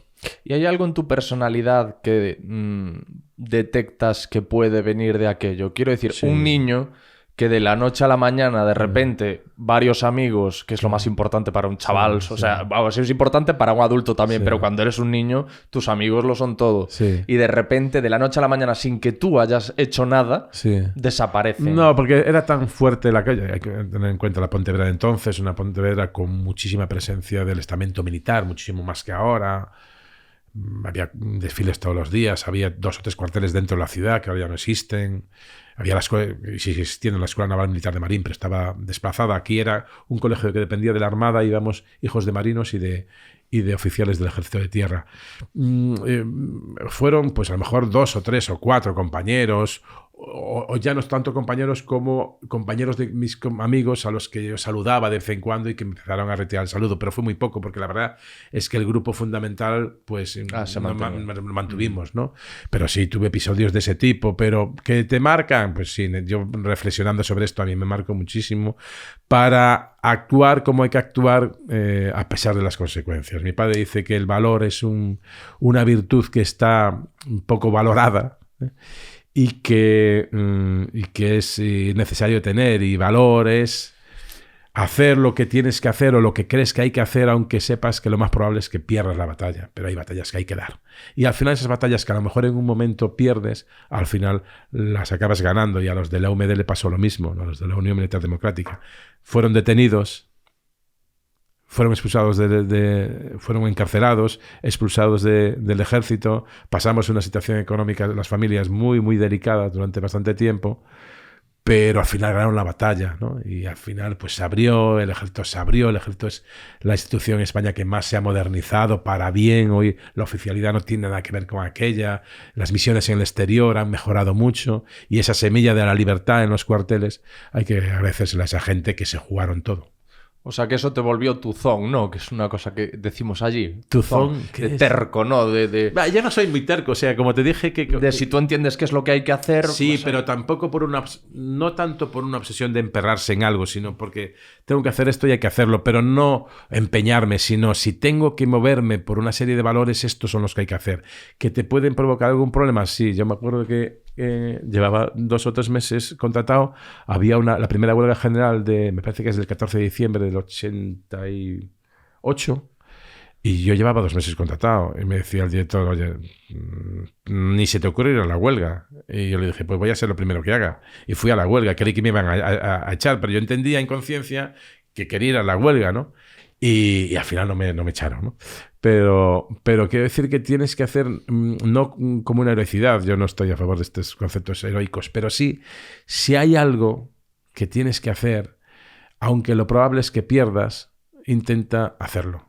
Y yo desde luego no le exijo a todo el mundo que se comporte como yo. A mí, por ejemplo, pues me marcó mucho, como te decía, todo lo que sea de tu padre y mi madre. Si mi padre merece pues todos los reconocimientos, mi madre ni te cuento. Mi madre contaban barbaridades, pero barbaridades. Y tuvo que sacar el carnet de conducir que no tenía para ir a visitar a mi padre en diversos penales militares. Claro, tu madre perdería amigos también. Bueno, algunos amigos, habladurías, otros se mantuvieron muy firmes. Nosotros recibíamos, pues por ejemplo, de la red de ayuda, salió Olof Palme con una hucha pidiendo a favor de los presos políticos españoles, entre los que estaba mi padre. Nos mandaban comida de una red de ayuda a presos españoles, a presos políticos. Mi hermana estaba de intercambio en Irlanda y le propusieron a la chica que estaba con ella que tenía que venir aquí si quería no venir porque habían detenido a mi padre, pero cuando supo que era por temas políticos, pues claro, quiero ir. O sea, tuvimos una solidaridad brutal. Y mi madre tuvo un comportamiento extraordinario. O sea, mantener unida a la familia junto a mi abuela, ir a visitar a mi padre, quedarse sin un duro. Claro que nos retiraron el salario. A mi padre le quedó, hasta que lo juzgan, el 30% del salario, y después ni eso. Vivíamos con la pensión de mi abuela y con el dinero que nos daban, pues eso, la red de ayuda a presos y tal. Pero nos unió mucho. Y mi madre pues peleó. Yo me acuerdo, una que hizo fue tremenda. El hijo de un militar empezó a hablar de mi madre en una reunión de profesores, diciendo que en ausencia de mi padre recibía hombres de noche en casa. O sea, un clásico de aquellos efectivamente. Tiempos. Y entonces va mi madre, yo esto me enteré mucho tiempo después. ¿Tu madre estaba allí? No. Estaba la hermana de su cuñada. Uh-huh. Y se lo cuenta. Y entonces un día, entrando en casa, estaba llegando esa persona, el hijo de ese militar. Y como si no hubiera pasado nada, le abre la puerta para que pase mi madre. Y mi madre le da un ostión que lo deja, ese sí que lo dejó groggy. A ese sí que lo dejó groggy. ¡Bumba! Y así hay que desenvolverse en la vida. Yo por lo menos lo entiendo cuando son esas cosas tan... Y entonces mi madre merece no una estatua sino dos, mantener a la familia unida, sacar todo adelante, que mantuviéramos los estudios, por si volvían a detener a mi padre, hizo el bachillerato, hizo un curso y después hizo la carrera universitaria, o sea, destruir propaganda que había por si venían a hacer registros a casa. ¿Qué carrera hizo? Hizo historia. Éramos todos de historia. Y entonces... te quiero decir que no te va a marcar. Vivimos un edificio de militares y aquello fue... O sea, yo siempre digo que los ultras odiaban más a Suárez que a Carrillo, porque Suárez era el traidor en teoría para ellos. Y para este mundo ultra, mi padre era un traidor, porque siendo parte de la élite del régimen, evoluciona hacia posiciones democráticas y trata de ayudar a que... Él siempre dice que la UMD fue el intento de mojar la pólvora del ejército franquista, que cuando vinieran momentos complicados se extendiera por las unidades los conceptos de democracia, Europa, libertad, que era digamos, las palabras que utilizaban, para que ya no pueda ser el ejército franquista que impida el tránsito a las libertades. Ese fue el trabajo de la UMD, y en uno de esos pues los pillan. Entonces los detienen.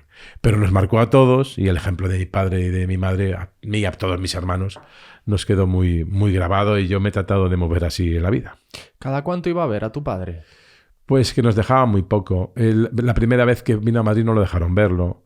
Pues no sé, lo dejaron ver primero en Madrid, pero no lo dejaron ver, y solo se saludaban por la ventana.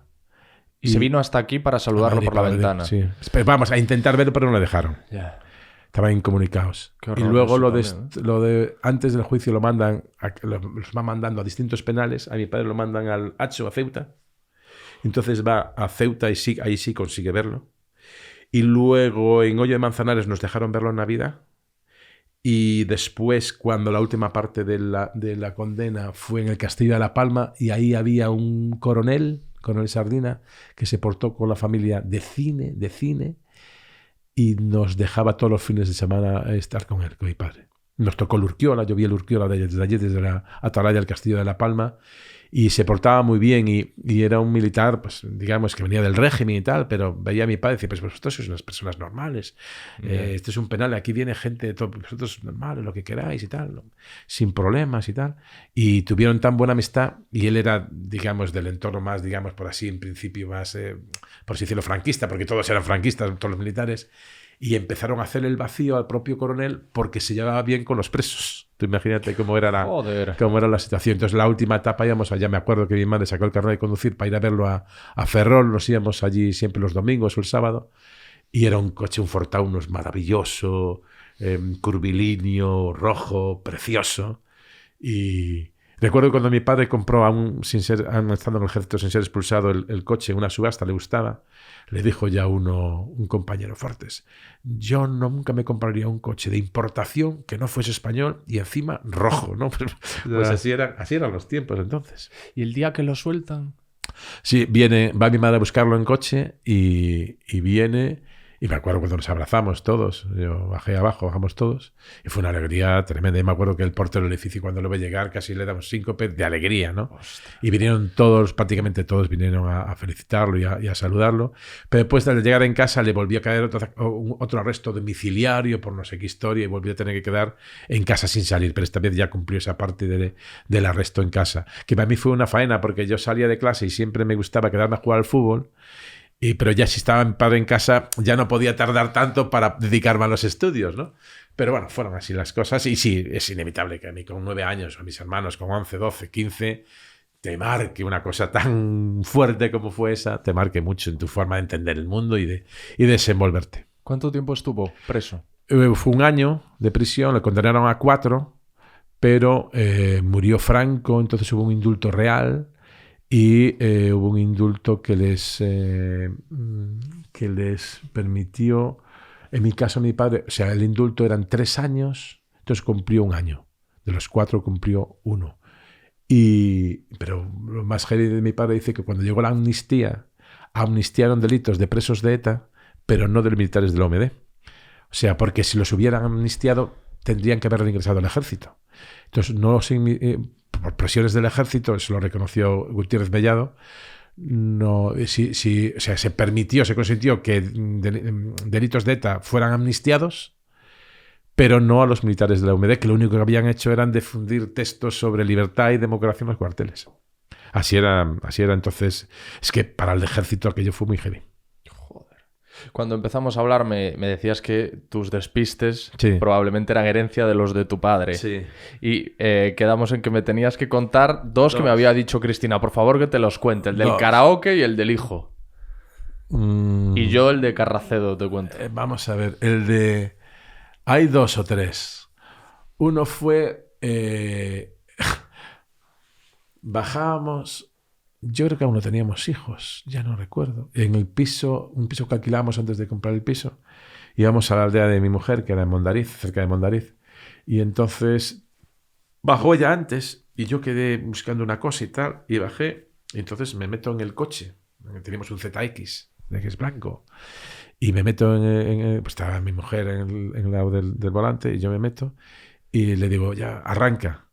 Y de pronto me doy cuenta que me he metido en otro coche y que es otra chica la que está en el volante y me ve mi cara de pánico y dice, ¿a dónde? ¿Qué hace usted aquí? Le dices tú a ella. Claro.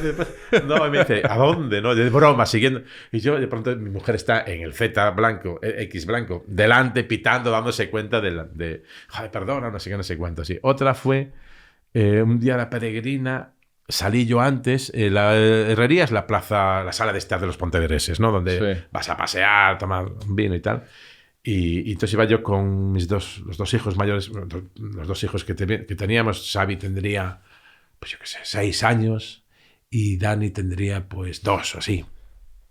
Y de pronto voy con la mano y tal y noto que tengo aquí a Xavi, pero que he perdido a Dani.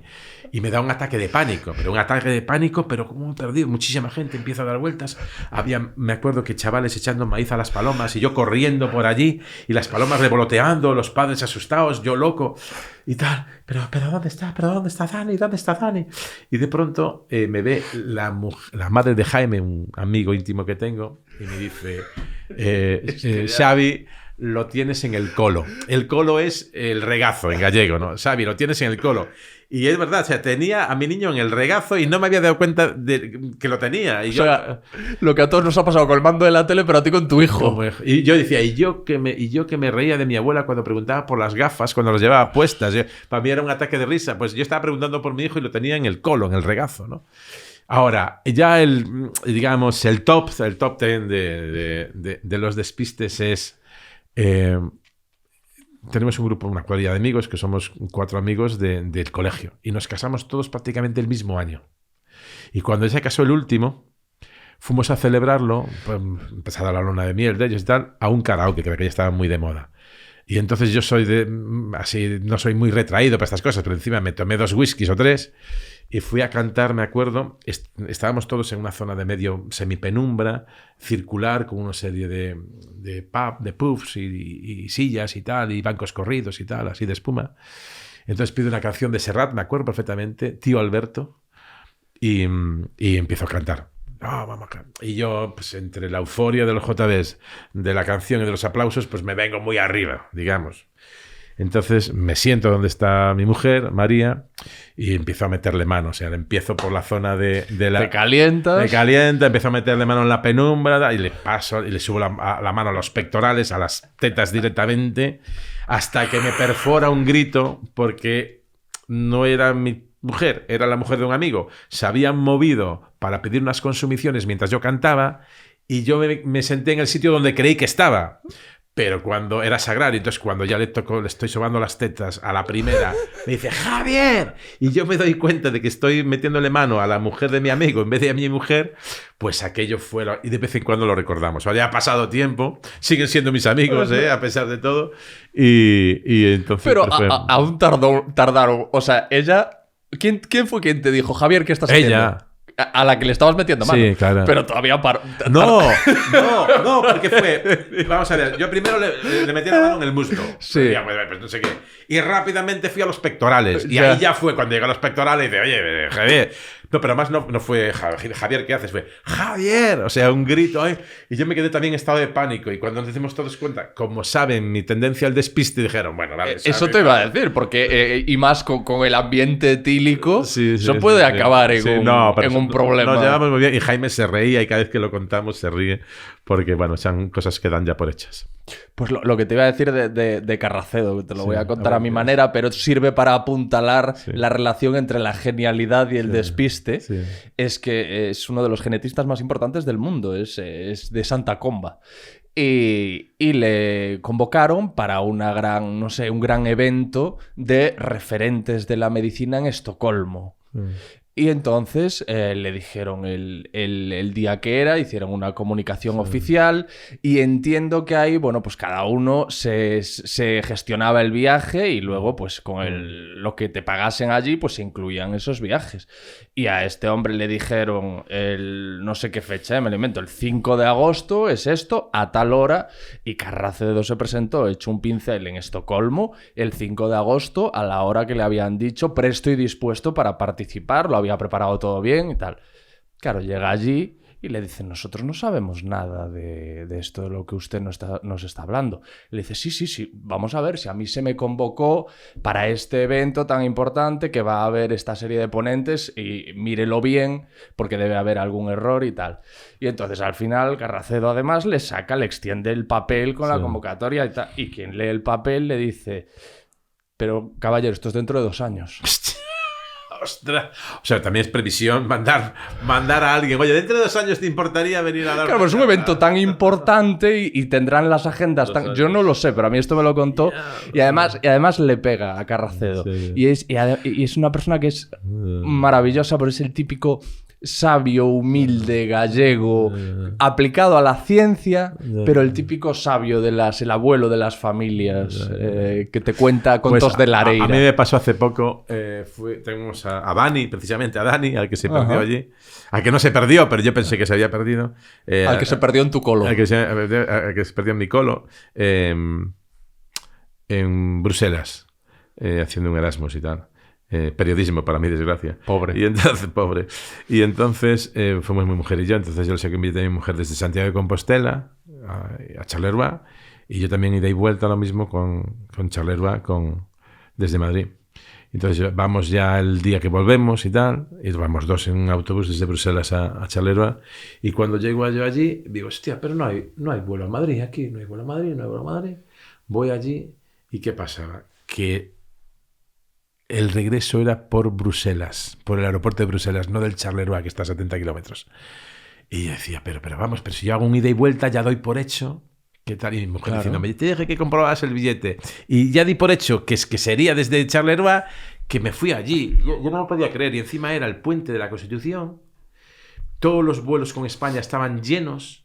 Me daban para el miércoles. Y yo tenía que estar aquí ya el lunes para presentar el programa. Y encima no había hoteles, o sea, era un ataque de pánico. Entonces, mi mujer iba por Santiago y pensó, y por Santiago, a ver si queda algo por Santiago. Y quedaban dos asientos libres por Santiago. Entonces me fui a Santiago, después cogí otro para Madrid y así pude salir de ahí. Pero por dar cosas por hecho, que no, yo un día narrando un partido, por primera vez a narrar un partido del Celtic a Viveiro. Me acuerdo perfectamente, de la radio, empezaba. Entonces llego con el partido en marcha, entonces conectas ya los cables para los cajetines microfónicos que había entonces y tal, y me dan paso y empiezo a narrar. Entonces, como era el Céltiga, que era camiseta celeste y pantalón blanco, y el Viveiro tendría que ser el otro, que era rayas verticales rojas y blancas, como el Athletic Club de Bilbao. Y canto los goles hasta que me dice alguien, oye, chaval, estás cantando los goles al revés. O sea, el que yo creí que era el Céltiga era el Viveiro y se jugaba en la permanencia. Y el Viveiro era el Céltiga. Un trabajo tenías, Xavier, un trabajo que es saber quién es. Y yo ya di por hecho, bueno, el Céltiga será este. Y entonces el de la Gallega me escucha, el de Radio Gallega, y dice, chaval, ¿qué estás cantando? Y tal. Los goles. Pues no, que este es el Céltiga y este es el Viveiro. Y yo, hostia, y menos mal que iban 1-1 y pude seguir la narración como si no pasara nada. Porque es que no era un partido más, era un partido que si hubieran ido 0-2 y acaba 0-2, uno asciende, uno desciende y otro permanece. Y entonces tú imagínate el Cristo que se hubiera montado. O sea, que dar cosas... A mí me pasa eso dentro del despiste, dar por supuesto cosas que no son y que doy por supuestas. Es que has contado el del avión y me acuerdo uno clásico mío que era cuando yo debía de tener 16 años, 15 años, una cosa así, que yo tenía además mucha pose iba por la vida como muy de tipo duro y todo eso, y teníamos un viaje de intercambio a Portsmouth y yo no conocía a nadie del grupo. O sea, yo acababa de conocer a la gente en una reunión en Santiago, a la gente con la que me iba a ir a Portsmouth, y nos convocaron para el día determinado que salíamos del aeropuerto de Santiago. Yo llegué desde Corcullón y llegué con mi rollo de, pues eso, yo molo mogollón y tal, ¿qué tal, chavales? ¿Cómo estáis? Llega el momento en el que tenemos que enseñar los pasaportes. Cogen el mío, lo abren y hay un señor de 45 años con barba y gafas. Me había ido con el pasaporte de mi padre. ¿Quién no fue a Portsmouth? Papá. ¿Quién tuvo que irse en un vuelo solo al día siguiente? Papá también. ¿Quién llegó de tipo duro y molón y quedó como un mongolito? Aquí quien te saluda. Joder, bueno. O sea que los genios no podemos hacer nada contra eso. Es lo que hay. Amigo mío, me ha encantado conocerte y charlar. Un placer. Espero que hayas disfrutado de este rato. Ha sido casi una terapia con el psicólogo. Abriendo cosas que estaban ahí muy dentro y bueno, ha quedado yo creo que bastante bien. Pasa mucho. Esta es tu casa, ¿vale? Muchas gracias. Amigas, amigos, si os ha gustado este episodio, aquí podéis acceder a algunos de los mejores momentos del podcast. Y no os olvidéis de suscribiros. Gracias.